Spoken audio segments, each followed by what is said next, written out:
Hola, soy la Basmati de nuevo con vosotros. Hoy os voy a contar Babilonia. Más que Babilonia, os voy a contar a Robert, ¿cómo se llama? Koldewey, que es un alemán que nació en Blacksburg, en el distrito de Hertz, en el centro de Alemania, el 10 de septiembre de 1855. Él es hijo de una persona que trabaja en un funcionario de aduana y es sobrino también de uno de los que llega, un explorador polar, no me acuerdo quién, que llega a ser un alto cargo, un funcionario del Ministerio de Marina de Hamburgo. Él estudia estas cosas raras que los españoles no terminamos de enterar, porque aquí puedes estudiar una carrera, arquitectura o lo que sea, entonces te coges unos créditos de libre configuración, pero yo cuando me leo los currículos en Estados Unidos o me los leo en Alemania, no sé si son buenos o malos, pero bueno, él dice que estudia arquitectura, arqueología, historia del arte, pero no termina nada en Berlín, Múnich y Viena, pero no finaliza la licenciatura y aprende el oficio yéndose de arqueólogo. Él era un sirólogo de Siria, participando en excavaciones, tenía una larga trayectoria. Él va a ser el primer arqueólogo del que se tiene noticia que es riguroso, que se lleva filólogos especializados en lengua asiria, se lleva filósofos, bueno, se lleva un equipo de gente y es de un rigor, pero bueno, alemán. Él va a estar en excavaciones en Italia, en Grecia, en Asia Menor. Asia Menor es Anatolia, en Turquía, y en la antigua Mesopotamia, por supuesto. Coldewey demuestra un grandísimo rigor y método, como os he dicho, era un buenísimo gestor, un increíble arqueólogo que para nada se parece a los arqueólogos que conocemos, románticos. Este es un señor de método y entonces lleva un diario, lleva un cuaderno de campo, dibuja, es increíble, pero ya lleva un rigor científico. Él va a estar como 19 años, no sé si del año 1898 hasta 1919, una cosa así. Él va a morir con 69 años en 1925. Había nacido en 1850. Tengo que hacer las cuentas porque no me las sé de memoria. Bueno, ahora lo contaré. Antes de la excavación de Babilonia, o sea, vivía por y para la excavación mejor llevada de Mesopotamia, porque esto, el Kaiser abre como un instituto de estudio oriental y a partir de entonces es cuando él, digamos, lo nombran y él es feliz como una perdiz, vive por y para. Bueno, algunos de sus trabajos arqueológicos, él va a escribir un libro que me parece que se llama Babilonia y que fue una especie de bestseller dentro de la gente que se dedicaba al tema y los que lo desconocían, porque va a explicar con grandísima minuciosidad cuál ha sido todo el proceso. Él escribe más libros, me parece que cuatro o cinco, pero hay uno en concreto que es Babilonia, que eso, es que me estoy acordando de la película Babylon, que la he visto hace poco, me encantó. Mirad cómo voy vestida. Si veis que está revuelto, estoy pintando. Estamos a 9 grados en Almería, que es como el círculo polar ártico. Bueno, sus trabajos más importantes, pues, es en noviembre de 1900 del templo babilonio dedicado a Marduk y a su consorte Serpanitu, Serpanitu, sí. Que tiene unos nombres. Vosotros no sé si habéis visto el Museo de Berlín. Eso lo trajo este señor. Eso, ¿cómo se llama? Esos ladrillos azulados con Istar y Serpanitu. Bueno, a Serpanitu se le llama también esaglia o eságila. Pero pues todo esto, él va a excavar en una masa gigantesca de escombros que estaba lleno de serpientes venenosas y alacranes. Para que os hagáis una idea. Nadie la quería tocar porque aquello era una escombrera de locos. Y él dice, sí, vaya a ver lo que es bueno. Toda esa escombrera no es examinado, se descubre en 1900 y hasta 1910 no es examinado. En 1902, Coldewey excava Borsipa. Todo esto está en Irak. Y os voy a decir una cosa, con el tema de la guerra de Irak fue un desastre porque los arqueólogos pues les hicieron muchísimo, les robaron muchísimos restos, etcétera, tuvieron que detener la extracción, o sea, las campañas que hacen anuales, que necesitan patrocinadores y además de eso ha convertido la zona en un lugar bastante peligroso, más que peligroso, inseguro sería la palabra, porque ellos funcionaban. Yo lo sé también porque yo conocía a un arabista español que estaba allí trabajando y decía que, bueno, que la población iraquí era cariñosísima y que, bueno, y que se tuvo que ir cuando la invasión americana y que tuvo que dejar toda la investigación a media y todo.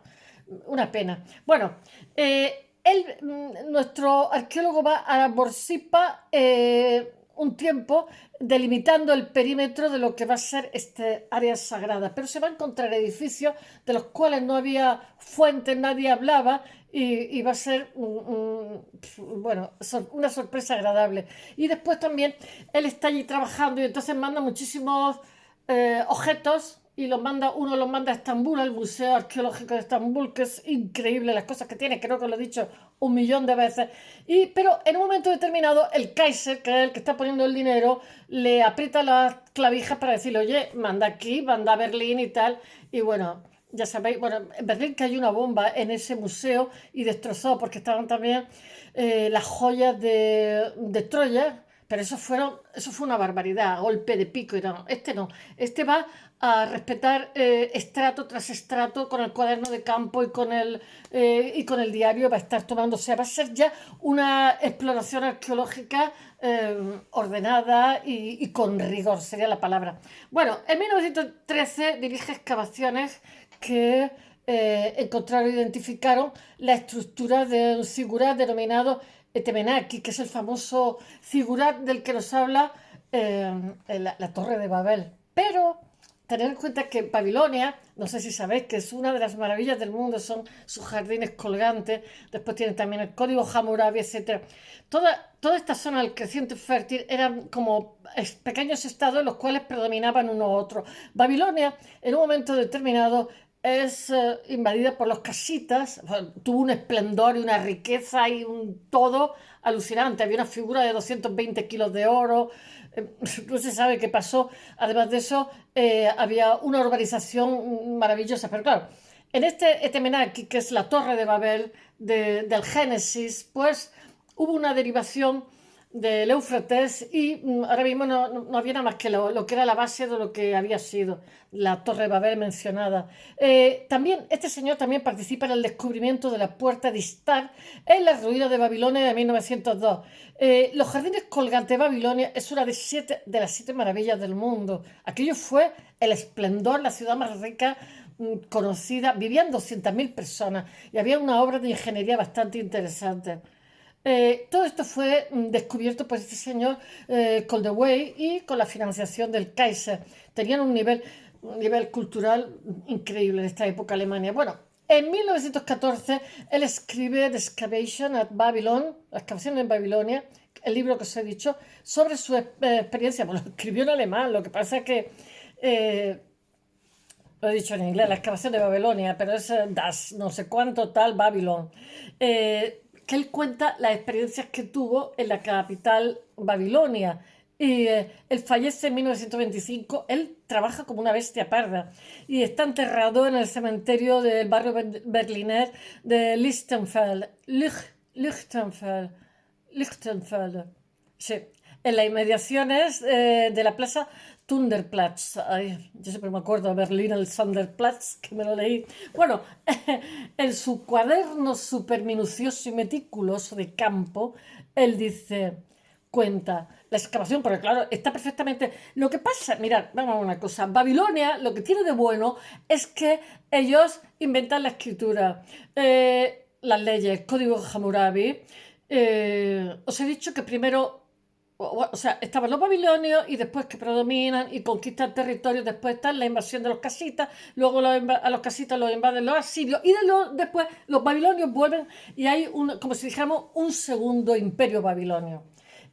Para que os hagáis así una idea espacio-temporal de lo que era el creciente fértil, de lo que estoy hablando. Bueno, me parece que del siglo VI al V, no me acuerdo. Bueno, la excavación, dice él, comienza, tengo que leerlo, el 26 de marzo, es su diario, de 1899 con un corte transversal a través de la fachada este del Kars. Los fragmentos finalmente coloreados aparecen en gran número y a continuación se realiza el descubrimiento de la pared oriental. Trabajaron como locos. De los dos muros que corren paralelos, el pavimento de la calzada procesional y el muro occidental que nos proporciona la orientación necesaria para posteriores excavaciones. Bueno, él descubre unos muros paralelos con una distancia de 41 metros entre uno y otro. Tiene una urbanización en la ciudad que es absolutamente modélica. Y bueno, se trata de un monumento no documentado, lo descubren y se sorprende. Él era un buenísimo gestor, ¿eh? Es una gran avenida procesional de la ciudad. La ciudad estaba atravesada con los jardines colgantes por el Éufrates en medio, en una ciudad que se ha reproducido en maqueta de cómo era y era simplemente espectacular. Con esos ladrillos esmaltados están ahora mismo en Berlín. Parte de ellos se los trajeron piedra a piedra como potencia que eran, simplemente increíble. Tienen en forma de leones, dragones, símbolos de los dioses, como he dicho, Ishtar y Marduk, que eran los dioses antiguos. De 1898 a 1917, el arqueólogo alemán estuvo 19 años, Robert Dowling, utiliza una metodología ya moderna. Este ya es un arqueólogo que no es como nuestro Indiana Jones, es un arqueólogo riguroso alemán.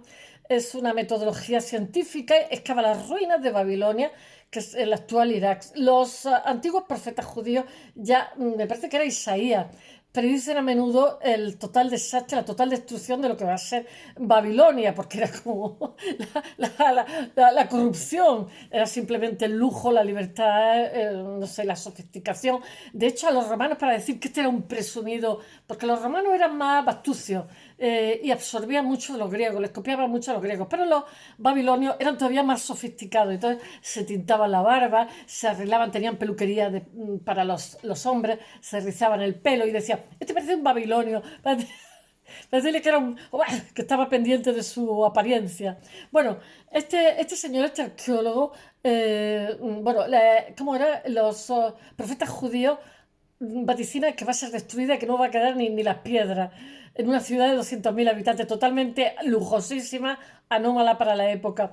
Esta ciudad es la más poblada y poderosa del planeta, y bueno, y por supuesto de Mesopotamia. Entre los siglos 7 y 6, Jeremías dice, ya veréis, aquí, aguas la fiesta que viene Jeremías.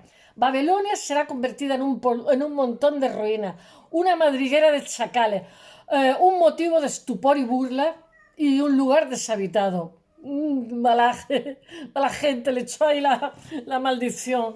Bueno, finalmente los oráculos se cumplieron y Babilonia es varias veces saqueada. Hombre, claro, tenían una figura de 200 y pico kilos de oro macizo y entra en declive.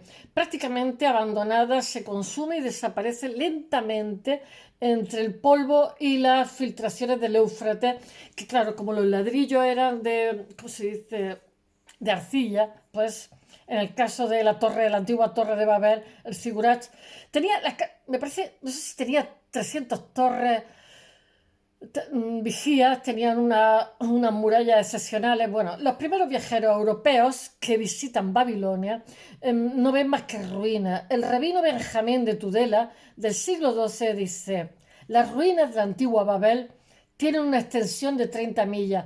Todavía se encuentra allí el palacio derruido de Nabucodonosor y los hombres temen entrar en su interior al estar lleno, infectado de serpientes y alacranes. No lo digo yo. Pero es que después fueron arqueólogos con anterioridad al alemán y tampoco dijeron, aquello está de serpiente y de bichos, que para qué. Bueno, el estado del lugar desanima a los arqueólogos previos que tratan de excavar en el yacimiento. A principios del siglo XIX, Austin Henry Layard, del que os he hablado, el primero en intentar excavar Babilonia, renuncia ante la enorme cantidad de escombros, la cantidad de toneladas de escombros que había ahí. Tened en cuenta que en esta época no había las máquinas que hay en estos momentos y las excavadoras que ya habéis visto en los terremotos, que se las ven y se las desean, ¿eh? porque hay que remover toneladas. Pero la actuación cambia cuando en 1898 el emperador alemán Guillermo II impulsa la creación de un instituto del Deutsche Oringenschaft, algo así, que viene a ser la sociedad alemana para el estudio del Antiguo Oriente. Traducido al castellano, Parney para hacer investigación, cuya misión es la excavación. Os voy a decir una cosa, los reyes, los suecos, tal, en esta época está muy de moda el museo prestigio, ¿no? Entonces, pues mandaban gente, en este caso de los alemanes, mandan a científicos, ¿no? Pero la misión también es traer cosas. Este mandó muchísimo a Estambul, ¿eh? El Museo de Estambul está que explota de cosas de este. Bueno, manda la primera de tablillas, porque tener en cuenta que Babilonia era la matemática, la escritura cuneiforme, las leyes de Hammurabi, o sea, la rueda, un montón de progreso, el arado, o sea, tener en cuenta que era todo lo que era la cultura. Y entonces sabemos mucho de esta cultura porque lo han dejado escrito, a Dios gracias. Y Hammurabi tenía 250 leyes que se escribían en piedras negras, que son muy duras, y se iban poniendo en diferentes lugares del reino, para que la gente supiera qué puede hacer y qué no puede hacer según el rey. Bueno, la misión de este instituto es la excavación de las ruinas de Babilonia. La dirección de la empresa se ofrece a Robert Koldewey, el que os he dicho, que es alemán, historiador del arte, arqueólogo y arquitecto con gran experiencia en el campo de las excavaciones europeas y orientales. Koldewey ya participa en 1887 en las excavaciones de yacimientos mesopotámicos que os he contado. Tenía experiencia en Roma, en Italia, en Anatolia, montones de sitios, tenía mucha experiencia ya. Él había estado en yacimientos mesopotámicos de Sugul y Aljiba, donde se familiariza totalmente con la arqueología de adobe. Él era un siriólogo, que llaman, que era esencial en el éxito de lo que va a ser su futura misión. Él está, como lleva un diario, sabemos todos los pensamientos suyos en el día que ocurre. Bueno, en primer lugar, Koldewey es enviado a Babilonia en una misión de reconocimiento y allí descubre los primeros ladrillos enmaltados en azul, que son una preciosidad, que son aún desconocidos en la puerta de Istar.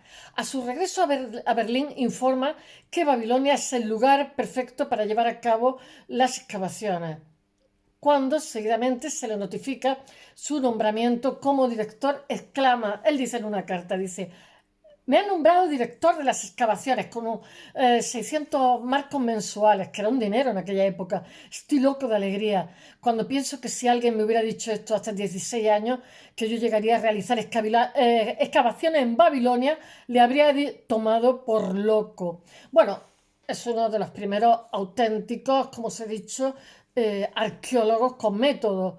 Y de los primeros orientalistas. Es un momento en que llega a su fin la figura del explorador romántico, el excavador erudito que va con el pico y destroza fases que son muy interesantes, que habían imperado hasta este momento, incluidos los alemanes, porque lo que hacen en Troya es un destrozo bestial, acompañado por un equipo multidisciplinar, como os he dicho, en el que figuran especialistas como un arquitecto que es Walter Andreas o el filólogo y asiriólogo Bruno Mainzer. Y él demuestra, este arqueólogo demuestra que con un extraordinario rigor y con método arqueológico se hace una excavación como Dios manda. Y bueno, todo lo que, como va descubriendo poco a poco Babilonia, ha quedado en lo que es la historia de la disciplina. Bueno, no solo se preocupa por los grandes y bellos objetos, porque él recupera todos los fragmentos que se encuentran por el camino, los identifica, los clasifica, los cataloga, que eso es de loco, los restaura y posteriormente los envía a Alemania. Pero no, antes de mandarlo a Alemania, porque le apretó las clavijas al Kaiser, como he dicho, lo manda a Estambul y a montones de museos de por ahí, donde son depositados en los museos. Estambul tiene muchísimas tablillas. Además, es que yo creo que no sé si esta zona era turca, el imperio turco en ese momento. Lleva un meticuloso, porque los turcos pierden el imperio en la Primera Guerra Mundial.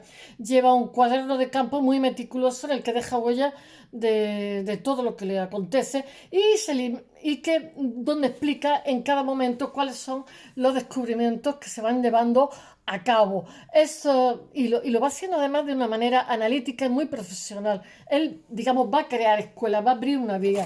Hace gala, así vemos, de una capacidad de organización grande y de una gran logística y de una entrega sin límites muy apasionada a su labor. Desde que empieza sus trabajos en marzo de 1898 hasta creo que 1919, o 1917, porque son 19 años.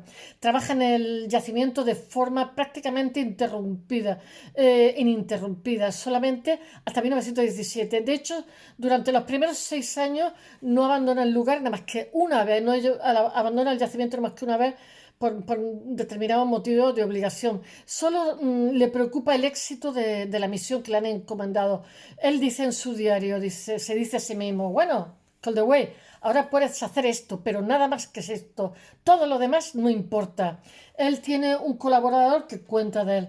Podría casi asegurar que Calderway vivió y pensó día y noche en estas ruinas y descubrimientos durante los 19 años pasados en Babilonia y los 8 últimos años de su vida en Alemania. Era un bestiazo trabajando. Bueno, él inicia las excavaciones en una zona conocida por los árabes como los Kors. Kors en árabe significa castillo, donde la tradición situaba los palacios de la ciudad. Estaba todo enterrado, teniendo en cuenta que es hace 3.000 años. Realiza allí digamos, una cata, 10 por 15 metros, eso es lo habitual, y ante su asombro aparecen unos muros de algo que desconocía totalmente, paralelos, con una distancia entre ellos de 41 metros, como os he dicho antes. Al principio piensa que son los muros del Palacio Real, pero no. Resulta que se trata de un monumento que no está documentado por ningún sitio, no hay ninguna fuente que lo documente, que es la gran avenida procesional de la ciudad con sus ladrillos envoltados que están ahora mismo en Berlín. Por lo visto, además son espectaculares, porque los restauraron tal cual estaban y son simplemente espectaculares. Tienen forma de leones, dragones, que son los símbolos, como he dicho antes, de Ishtar y Marduk.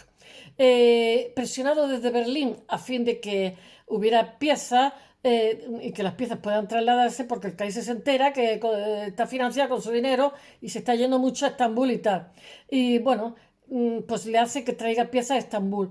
Y entonces lo que hace es realizar nuevas catas que le permitan nuevas extracciones. Y en un plazo de 3 años devuelve, o sea, muestra a la luz los edificios más significativos de lo que era la antigua Babilonia. Ahora mismo está cuidadísimo, ¿eh? Aparte de lo que se llevaron, lo que se ha quedado allí está cuidado.